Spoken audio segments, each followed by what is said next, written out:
vidéos, ils écoutent ces vidéos-là, ils regardent ces photos-là et de plus en plus, ils sont sur les médias sociaux. Avant d'aller plus loin, je vais vous expliquer une petite chose. Comment qu'on fait pour être efficace sur Internet? Eh bien, il y a 3 facteurs fondamentaux. Le premier, c'est une architecture, autrement dit, un site web qui permet à Google de faire sa job. Si Google est capable d'aller dans votre site web, ben c'est tant mieux. Ça veut dire que votre site et son contenu risquent d'être vus par l'engin de recherche et de vous positionner dans les moteurs de recherche.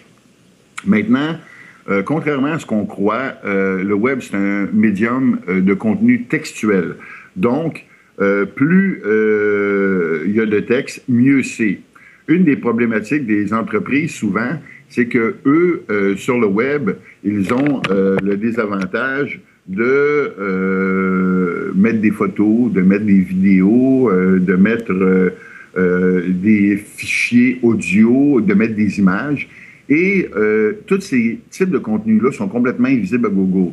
Alors, évidemment, si sur votre site web, là, vous avez une photo qui s'appelle 123.jpg, là, pour aller chercher ça le samedi matin, là, il faut que tu en filmes du bon. On s'entend que ça ne te vient pas tout de suite à l'esprit de regarder ce type de contenu-là ou de chercher ce type de contenu-là. Donc, vos photos, vous seriez mieux de lui donner un nom.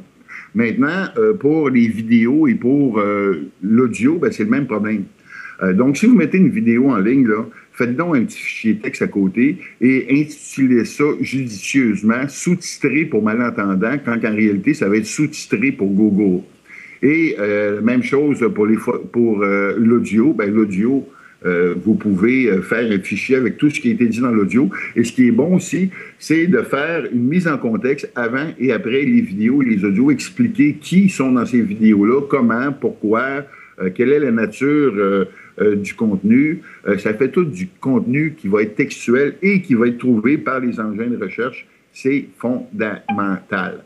Maintenant, le troisième facteur, bien évidemment, c'est des hyperliens externes. Plus il y a de gens qui font des hyperliens vers votre site, plus votre site est pertinent. C'est comme un vote de confiance.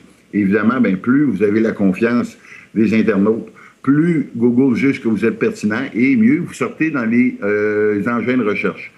Une fois qu'on a compris ça, on peut commencer à parler des médias sociaux. Pourquoi? Parce que les médias sociaux, bien, c'est des faire-valoir de votre site web. Ça ici, bien, vous reconnaissez sans doute l'univers.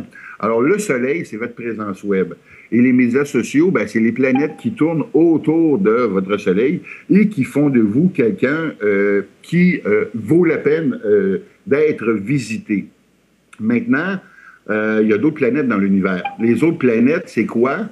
Il y a d'autres soleils dans l'univers plutôt. Et les autres soleils, c'est quoi? C'est ce qu'on pourrait appeler des sites d'autorité.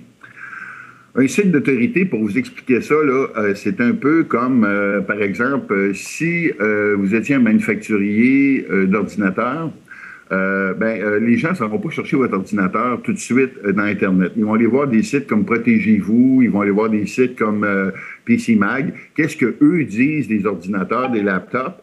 Ils vont se faire une courte liste, une short list, comme on dit, et par la suite, bien évidemment, ils vont magasiner ces ordinateurs-là qu'ils veulent acheter. Donc, comme manufacturier, bien, vous avez intérêt à vous retrouver aussi sur des sites comme PC Mag ou comme Protégez-vous. Bon, vous faites partie de SEDC. Il y a plein d'organisations. Vous faites probablement partie d'une chambre de commerce. Bien évidemment, tous ces sites-là, qui sont des sites d'autorité, vous devez être présent. Vous devez avoir des hyperliens dessus. Vous devez favoriser qu'on parle de vous et même peut-être acheter de la pub.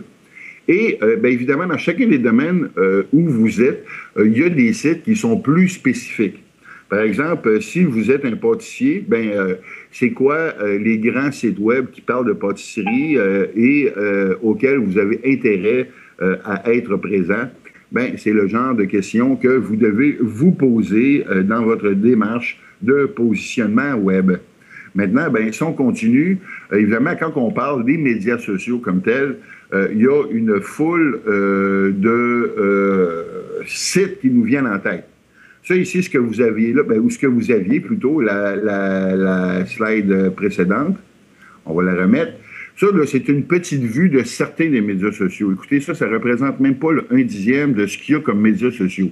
C'est certain que quand on regarde ça comme ça nous donne un méchant mal de tête.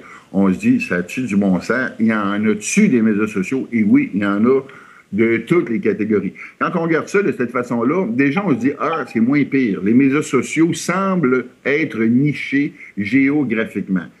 Dans ce tableau-là, on voit notamment qu'en Amérique du Nord, bien évidemment, c'est Facebook qui domine. C'est quand même assez récent parce que longtemps, ça a été MySpace qui dominait le tableau des États-Unis. Mais on se rend compte, par contre, que si vous vouliez, par exemple, aller au Brésil et faire du marketing en ligne au Brésil, bien, Facebook n'est pas là. C'est Orkut qui est au Brésil. Et évidemment, bien, ainsi de suite pour différents pays. Maintenant, MySpace et Facebook, il y avait quand même des grosses différences socio-démographiques, puisque, par exemple, l'armée américaine incitait ses membres à être sur Facebook et ils interdisaient d'être sur MySpace. MySpace, c'était pour les foqués, les artistes, les musiciens, les gens un peu bizarres, tandis que Facebook, c'était pour les comptables, les bas blancs, les jocks, ceux qui avaient des bonnes notes à l'école. Donc, il y avait une très grosse différence là, entre les deux sites. Bien évidemment, ce profil sociodémographique-là continue encore aujourd'hui. Donc, si vous voulez recruter des chanteurs, des musiciens, bien, vous seriez probablement mieux d'être sur MySpace que sur Facebook. Maintenant, les médias sociaux, on peut les découper aussi de manière fonctionnelle. Par exemple, ben, vous avez des outils qui nous permettent de partager, comme Flickr, comme YouTube. Vous avez des outils qui sont des outils de micro-publication, comme celui qu'on parle beaucoup présentement, Twitter.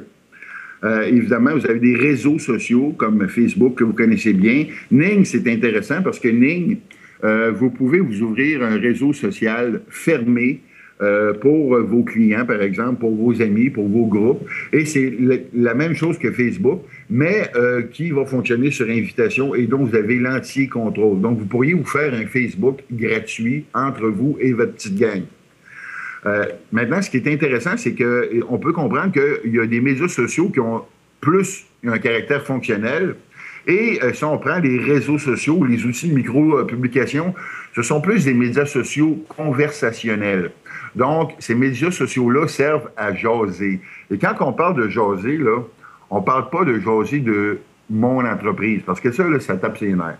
Quand tu es tout le temps à parler au je, moi, on est les meilleurs, on a la vision de donner un bon service client, on s'en fout.